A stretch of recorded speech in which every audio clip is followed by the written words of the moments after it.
right, guys, I thought we'd do something today we've never done, and that's respond to your comments, both good and bad, and we've got a lot of each of those. And at the end of this, I'm gonna give you my favorite comment out of every video we've ever done. So first up is one of our oldest videos on the channel 7 years ago, building a 12-second racer from a $200 car. It's actually got the most views on the channel too, over 300,000. And the idea was there was an event in Oklahoma at Thunder Valley Raceway, and we had a $500 budget to build a car, modify it, and then go race against people that did the same things. So everybody had a $500 budget. We found a $200 Pontiac Grand Prix, we chopped the back of it off, and then we put a junkyard turbocharger on it. And at the race, we actually got it to run a 12-second quarter mile at over 100 miles an hour. So it was pretty quick.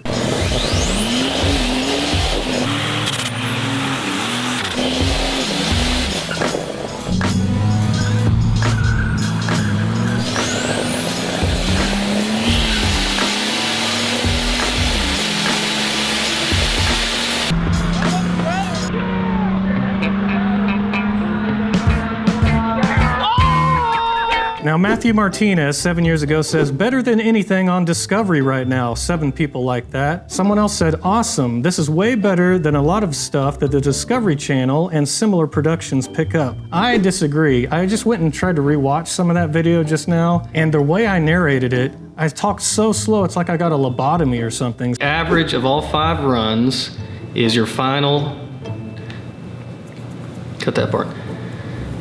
And I think people like the story because it was a group of friends that went to this race with a junk car and raced against a bunch of people that did the same thing. And there were a bunch of funny cars out there too. And saying it's better than Discovery Channel in 2016, that's kind of a low bar. That's like peak reality TV back then. So either way, appreciate the comments. We had a fun time doing it. All right, next on jet skiing, the flooded Red River, and finding a party, Super C Patrick says, so did y'all ever make the trip to New Orleans? And someone answered him and said, no, they didn't make it. So in that video, we rode our jet skis down the Red River about 40 miles. And what we were trying to do is get an idea of how the river was because we want to one day take our jet boat the entire 800 miles down the Red River to New Orleans to the ocean. We were gonna try and do it back then, and obviously we never made it. The jet boat is just now getting worked on in a driveway out here. So hopefully one day we can do that. Maybe if you guys stick with the channel, next 5 to 10 years, who knows, maybe we'll finally make that trip down the Red River, we'll see. By far the most negative comments we've ever had is in the series of videos about the 1951 Crosley microcar, and that's where we took the car, we took the body off of it, we kept the chassis, it's behind me right now, as kind of a go-kart to drive around the neighborhood in, and people hated this idea. This guy says, that's absolutely gorgeous. Please restore it to its original total glory. 143 people like that. Please don't ruin that classic. It's in very nice condition for its age. Respect that. 402 people like that. H.H. Jones says, there's a special place in hell for these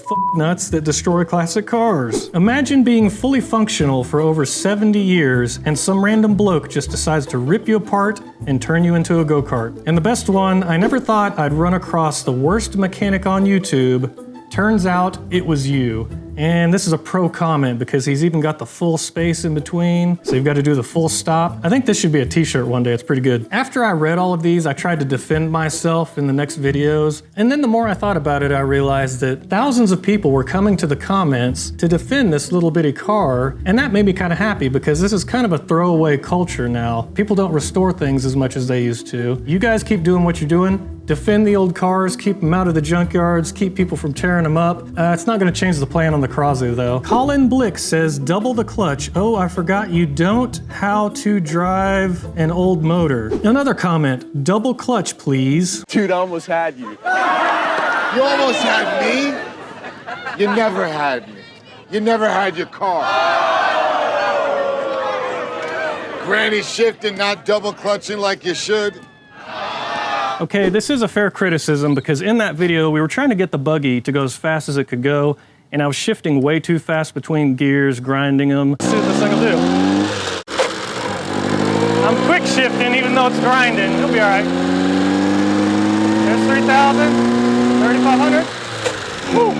Everything I drive, you know, the race car, you can shift fast because the transmission is synchronized. There's no synchros in this old little bitty transmission, so you've either got a double clutch, like people are saying, Or the other way to go up through the gears is to pause shift. I like that one a little better. I'll go drive this around and show you guys what I'm talking about. All right, I'll show you the two ways you can upshift this thing, by pause shifting or by double clutching. And then there's only way to downshift, like from third to first. You have to double clutch. There's no way around it. First, we'll do the pause shift method, which I like the best. We're going from first to third. All right, so I'm just gonna pause in neutral in between each gear. Just first. Second, no grinding. So I'm gonna go to third. No grinding, so that one works. All right, now to go back down, I've got to double clutch and rev match. So here's third to second, rev match. Just grind. Going down's tough in this thing. You gotta get the revs just perfect. Let's go second to first. Ooh, got it, no grind. All right, now I'm gonna double clutch going up. Here we go. No grind, that's good. Second to third. So that works too. All right.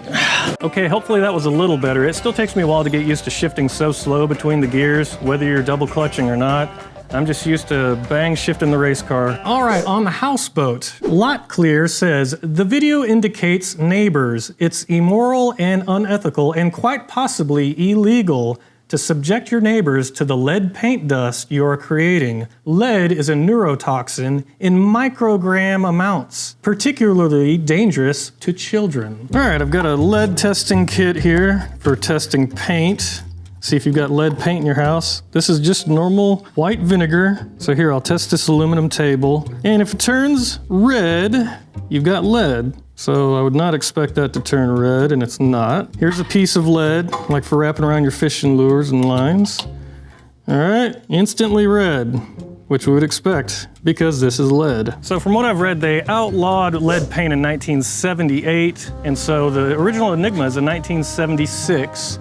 This center section we're putting in is from a 1977. All right, so I'm gonna razor blade to scratch up a section of the hull here of the old gel coat. Here we go. All right, staying orange. So there you go. And then just to compare, here's some of the lead. So I'm just gonna rub my finger on it just a little and rub it right there. Here we go. Right there, going pink.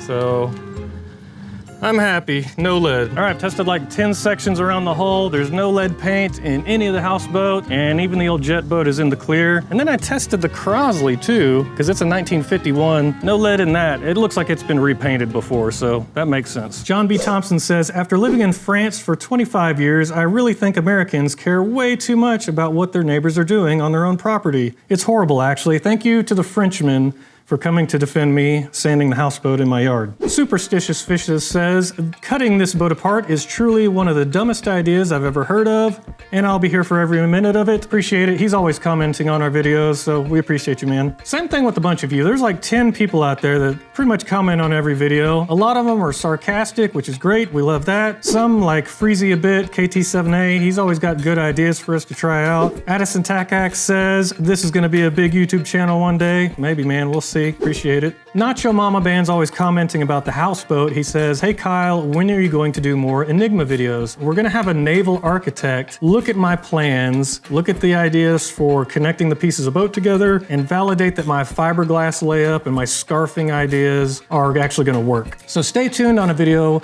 for what an actual professional naval architect says about cutting the houseboat in half. On the Junkyard Jetboat video, Tekadix says, even if it breaks on race day, this was worth it. Great series, can't wait to see what the future holds. With our beards grown out, Cody and I look like brothers. The main thing on this one, which I try to tell people is, even if we work on this jet boat for weeks together, and we get out there on the lake and we break down in the first hour, it's still a challenge, and we did the best we can, and it's still fun to work on a boat with your friends, so no matter what happens, It'll be all right. On chopping our houseboat in half, Joe Bentley says, keep the cat. So there was a cat that was living in the boat up until we cut it in half and split it apart, and then we kind of ruined its little house. So we did take the cat inside. I still have it. It's alive. Mr. Gutwrench says, when you change the battery polarity, why didn't the starter run backwards? So this is a really good question. So on the Crosley, originally, it was a 6-volt battery, positive ground. So the positive battery cable here grounded to the engine, and then we converted it to a 12-volt normal negative ground.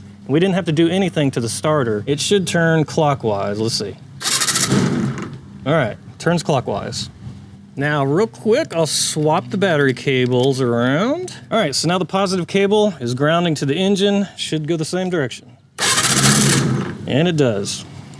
So the reason you can do this on this kind of a starter, this is a series wound DC motor. So what that means is around the circumference of the starter inside are coils of wire. That's the field windings. Electricity goes through those, and then it goes through coils of wire in the center section, the armature, which is the spinny part. And so no matter which way you send electricity, the positive or negative, the relationship stays the same.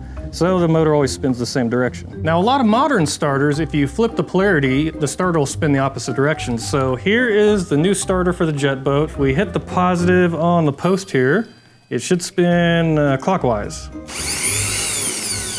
All right, and it does. Now, let's flip it around. We'll throw the positive up here on the starter chassis, and we'll go negative to the post back here. It should go counterclockwise. And it does. So the reason that works is this is a permanent magnet DC motor. So instead of field windings where electricity goes through them, on the circumference of this motor, there's just permanent magnets glued in here. So when you're flipping the polarity, you're only flipping it on the electricity that goes through the armature here, the spinny bit.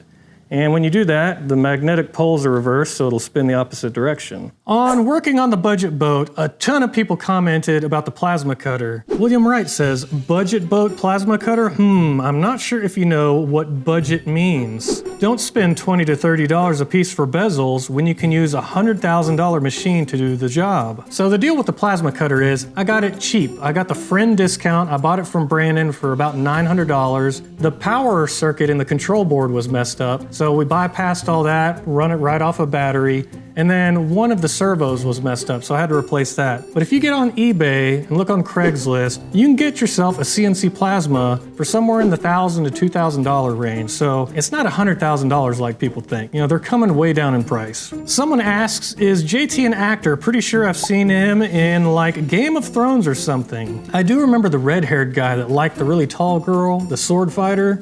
I don't remember what, but yes, that was JT. Come on! On the houseboat, Scott Blue says, you will never finish. I bet if I ask your wife, there's 25 more around the house. This guy might be onto something. So if we think of all the vessels that we've worked on here, we've got the budget boat, the Pink Punisher, green jet ski, houseboat, jet boat, mini jet boat, floating dance floor. We've got another jet ski in the yard that's not running. So I'm up to 8.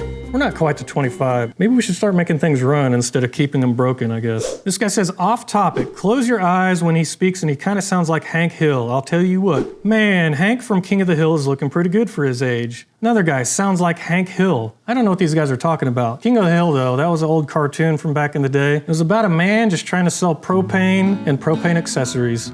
Just one of us.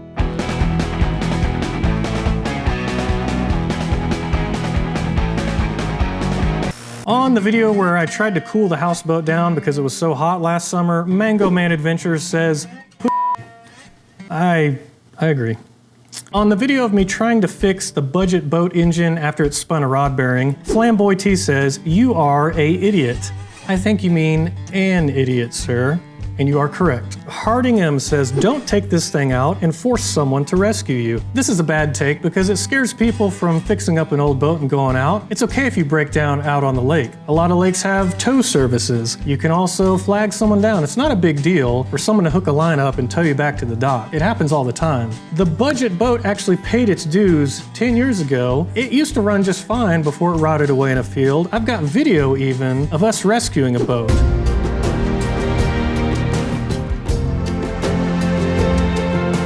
And now for my favorite comment. There's actually two from every video we've ever done. The video is we hydro-locked our boat. Here's how we fixed it. So in this video, I showed you guys how Cody's boat broke down. It hydro-locked because of a vacuum that sucked water up through the exhaust into the engine. We thought it might have ruined the engine. We got the water out. Engine was totally fine. Martin Irizarry says, thank you for doing this video. It just happened to me on the 4th and I had to pull the boat out. I followed every step to clear the engine. Your video saved a couple $100, so we saved a boat. That video saved a boat, but wait, there's more. I'm about to find out in the next 48 hours. Same scenario, boat overheated while idling. 5 minutes later, the motor would not turn over. Sent your video to the boat shop. So apparently this guy sent this video off to the boat shop working on his boat. And then a couple weeks later, he wrote back, Motivate Labs, good news, motor is fine. It was just like you said. The motor got way too hot, and when I shut it down in a very cold river, it sucked water back up. The video was a huge, huge help. That's two boats.